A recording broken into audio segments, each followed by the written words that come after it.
With over 700 commanders, Magic the Gathering has new powerful commanders released at record rates nowadays, but due to lack of support or weakness or any other given reason, there's bound to be some commanders that are not quite there. In this series, we'll discuss commanders that aren't quite strong enough yet, the reasons why, and what is needed to make them viable. This is not quite there.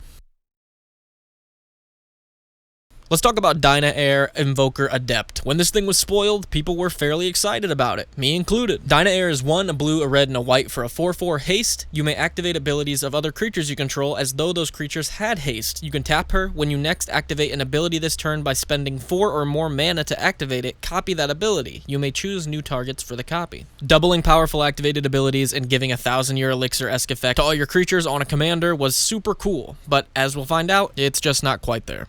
First off, she's naturally slow. Her entire strategy is based around copying big activated abilities for huge value. Activating abilities that cost 4 or more will require you to make it to mid or late game. Even then, the cost of activating one of these abilities could just take up your whole main phase, leaving you little room to play anything else.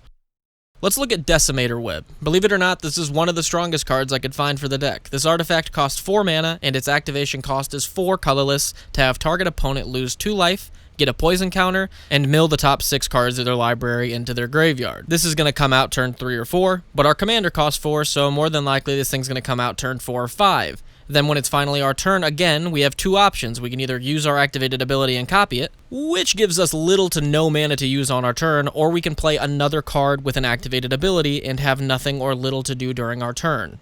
You see the problem. Needing 8+ mana for multiple activations on the field is way too much mana, and just copying one activated ability isn't nearly good enough to win you the game. She's also super unfocused, with 70-ish cards with activation cost of 4 or higher, 30-ish of them being playable and in our colors. You'd think that's probably enough to make a deck out of. But these cards cover such a wide variety of strategies that no one strategy is able to thrive, leaving the deck with no game plan or synergy. We've got the Chainmail promoting Planeswalkers. We've got Bosch the Iron Golem promoting giant artifacts. We've got Keening Stone promoting Mill, Contagion Engine promoting Proliferate and -1/-1 counters, Defenders of Humanity being a token deck card. The deck has no clear way of winning, or really any synergy at all. And even if we were to focus all in on one of these specific strategies, on top of there not being enough 4+ activation cards for anything specific, we would need to take up spots in the deck that take away from the 4+ activation cards. Again, you see the problem. My main problem with her, though, is that she counters herself. Most activations that cost 4 or more are big one-time use abilities, and they just don't work with Dynaheir in the first place. Take Akeem the Soaring Wind, for example. Their activation cost gives all your tokens double strike, so copying that